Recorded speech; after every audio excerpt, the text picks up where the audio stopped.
Watazamaji na viongozi mbalimbali kutoka kaunti ya Homa Bay wamewarai vijana wanaonuia kushiriki maandamano ya ukumbusho wa mwaka mmoja tangu wenzao wauawe kwenye maandamano ya Gen Z mwaka uliopita kudumisha amani na kutoleta fujo na uharibifu wa mali wakati wa maandamano yao.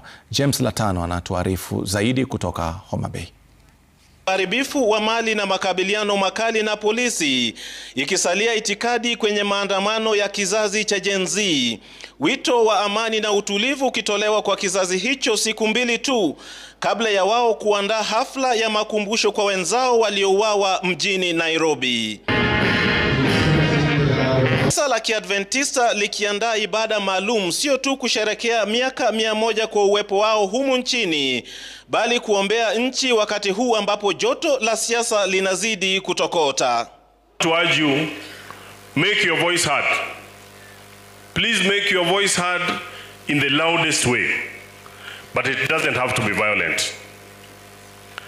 Make your voice heard in the loudest way you can, but you don't have to be negatively influenced to interfere with other people whose voices also needs to be heard.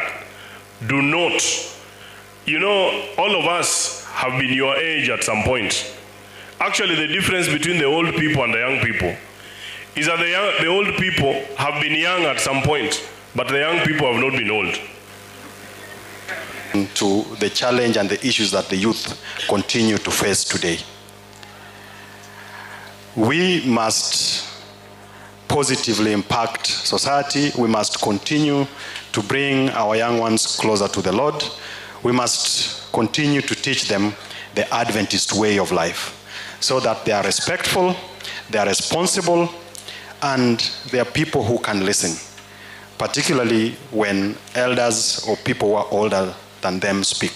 Katika eneo bunge la Rangwe, zaidi ya vijana 400 chini ya uongozi wa mbunge wa eneo hilo Daktari Lilian Gogo wamekongamana hapa kwa siku ya pili, maudhui yakiwa kujadili mustakabali wa amani na utangamano na pia kusaidia katika uteuzi wa watakaofaidika na fedha zinazotolewa na hazina ya ustawi wa eneo bunge NGCDF kama njia moja ya kuwapa ajira na kuepusha na uhalifu katika jamii.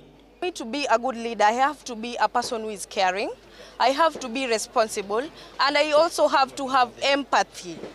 I should consider those who are from the humble background and also those who are from different backgrounds. Thank you. To the general national youth and the ones in Rangwe, demonstrations or picketing is a constitutional right when you want to speak out your mind.